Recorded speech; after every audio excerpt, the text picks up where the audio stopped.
श्री राम जय राम, श्री राम जय राम, श्री राम जय राम, जय राम, श्री राम जय राम, जय राम। एक प्रेम दीवानी मीरा का चरित्र हमारे स्पर्श करे।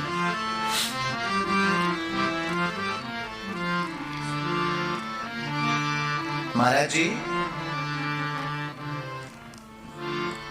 भक्त और भक्ति विवाद नहीं चाहता, संवाद चाहता है। जो भक्त होगा वो कभी विवाद नहीं करेगा, संवाद करेगा। भगवान का भक्त और भगवान की भक्ति विवाद का विषय नहीं, संवाद का विषय। भक्त का लक्षण प्रथम यही है, वो ना विवाद करता है ना विवाद चाहता है। पहला लक्षण, संवाद करेगा पर विवाद नहीं करेगा। दूसरी बात, जिसकी भक्ति अधजल होती है, संदेह उसकी बुद्धि में प्रकट बहुत होती है। मां सती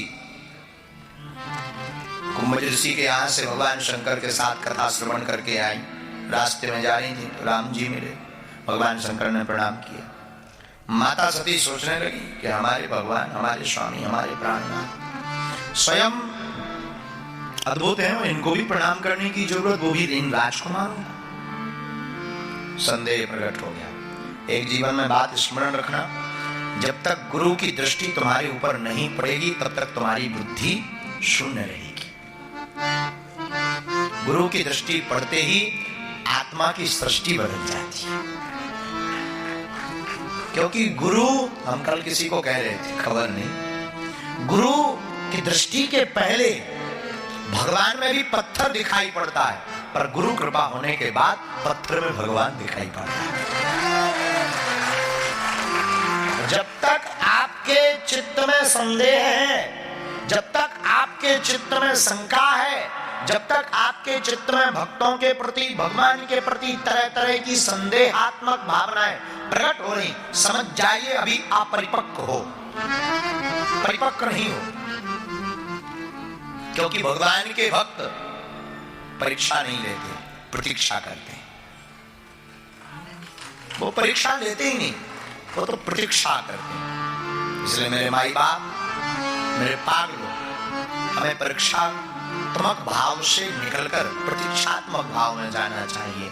हमारी माता सबरी परीक्षा नहीं लेती, वो प्रतीक्षा करती है। सूर्पनखा परीक्षा लेती है तो नाक कान कटवाती है।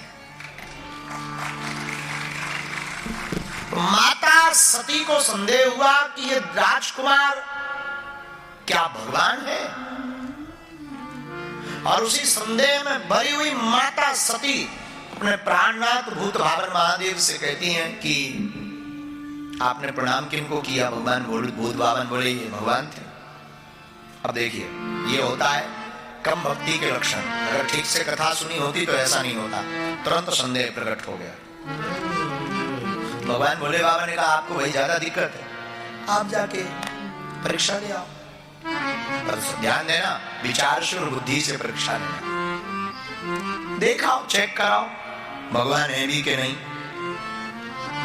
तो माता सती ने यहां पर एक बात बोली कि आप हमारे पति हो, तो पति का भी धर्म है, तुम हमारे साथ चलो। इधर तो आप अर्धनारीश्वर हो, संग जीने मरने की कसम खाते हैं, हम आपके हर काम में साथ हैं, तो आप हमारे काम में चलो। तो भोलेनाथ बोले सुनो देवी जी, पत्नी अगर बीमार हो जाए तो पति को दवाई खाने की आवश्यकता नहीं। भाई बीमारी तुम्हें हो रही है, हमें थोड़ी है बीमारी, हम क्यों बुखार की दवा खाएं? बोलो सीताराम। तो हमें जब बुखार ही नहीं है तो दवा क्यों खाएं? बुखार तुम्हें चढ़ रहा है, तुम जाके डोज लो, अपने राम जी नहीं जाने वाले, हम तो वटवृक्ष के नीचे बैठेंगे। जो भक्त होता है वो संदेह नहीं करता, अटल विश्वास होता है। लेकिन जो भक्त पूर्णतया नहीं होता उसे नैकट्य दोष लगता है। कौन सा दोष? नैकट्य दोष। नैकट्य दोष का मतलब है बहुत ज्यादा नजदीक गए नहीं। देखो हमें हमेशा एक तर्क देते हैं, कोई सो रहा हो तो जगाना सरल है। भाई साहब उठ जाओ, बागेश्वर वाले महाराज है। हाँ कहाँ बता दो। कोई जाग रहा हो तो बताना सरल, अरे भैया पता है तुम्हें बागेश्वर महाराज है। अच्छा अच्छा कहाँ है? लेकिन कोई सोने का नाटक कर रहा हो, सोया ना हो जागा भी ना हो, आंख मूंछ करके लेटा, उसे जगाना बड़ा कठिन। कितना भी प्रयत्न कर लो वो जागने वाला नहीं है। ऐसे ही हमारी आपकी बुद्धि है माई बाप, जब तक पूर्णतया गुरु की दृष्टि नहीं पड़ेगी तब तक हमारी बुद्धि में कुतर्क भरते ही रहेंगे। जब किसी सच्चे सदगुरु की कृपा का भाज्य प्रसाद हमें मिल जाएगा तो निश्चित रूप से हमारी बुद्धि निर्मल होगी और भगवान के भक्त की चरित्र भक्तमाल हमारी बुद्धि ही शुद्ध करती है और भक्ति को प्रदान करती है। इसलिए भक्तमाल आवश्यक है सुनना। दूसरी बात, अंगद कहूं जाऊं मैं पारा, जिये संशय कछु फिर दीवारा।